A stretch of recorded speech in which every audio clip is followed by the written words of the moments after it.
Hi, this is Marita Swan. I'm going to walk you through the tutorial for setting up a Go Soapbox account. It's very simple to do. It is my tool for Project 2. So they have tour, sign up, or join an event, or sign in.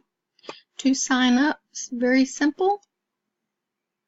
As the teacher, you would sign up your name, your email address, and choose a password and click sign up now. It gives a little bit more information about the uses of it.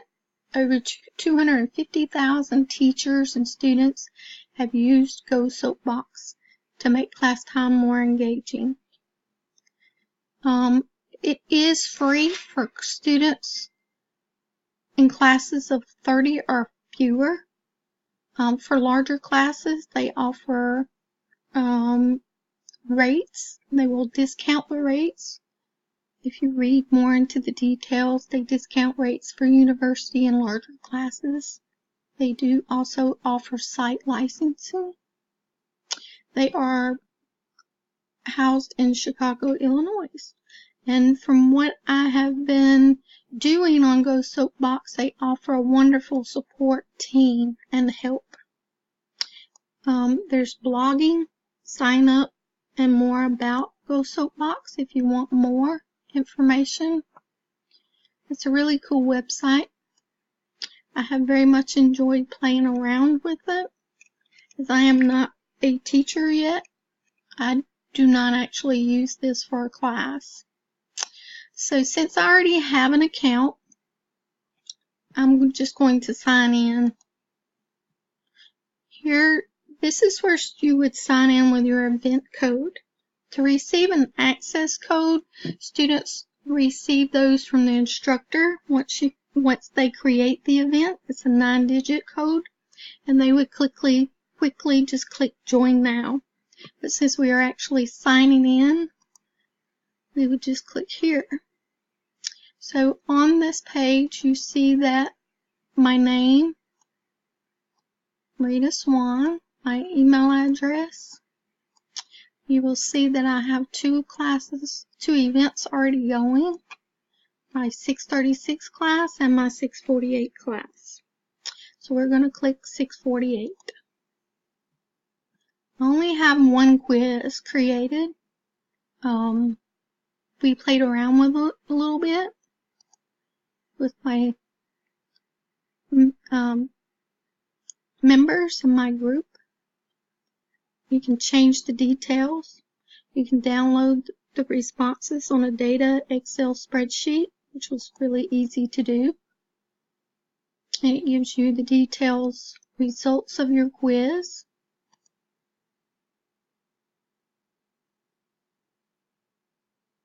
It only takes a couple minutes. Of course, mine's very small.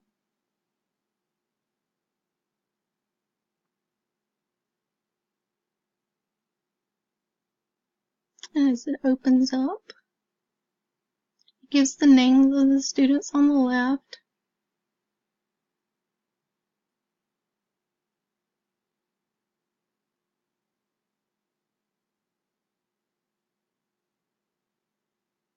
Well, taking a little longer than normal. There it goes. My question was, have you ever used Go Soapbox? And myself said no, and Chris said my answer, and I'm not real sure. But in responding, he said no, he had never used it. So it's very simple.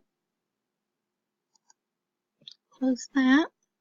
So we can remove the quiz completely. Are you sure you want to remove it? We've already done it, so we're going to say yes, we do it.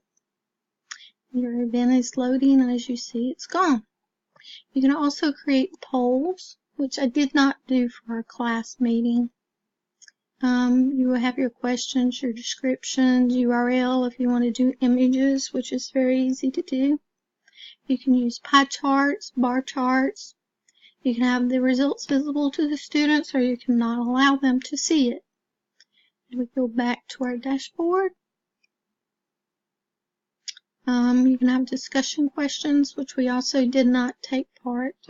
And to moderate this event was really a bit more than I had created for this. But you can add a moderator so they can see exactly what's going on. You would submit their address and click submit. So everything about Go Soapbox is fairly easy to use. Didn't have any problem. My classmates did not have any problem using it. Signing up is very simple. Students do not have to create accounts. They simply log in. There's no downloading of software or anything. It's web-based.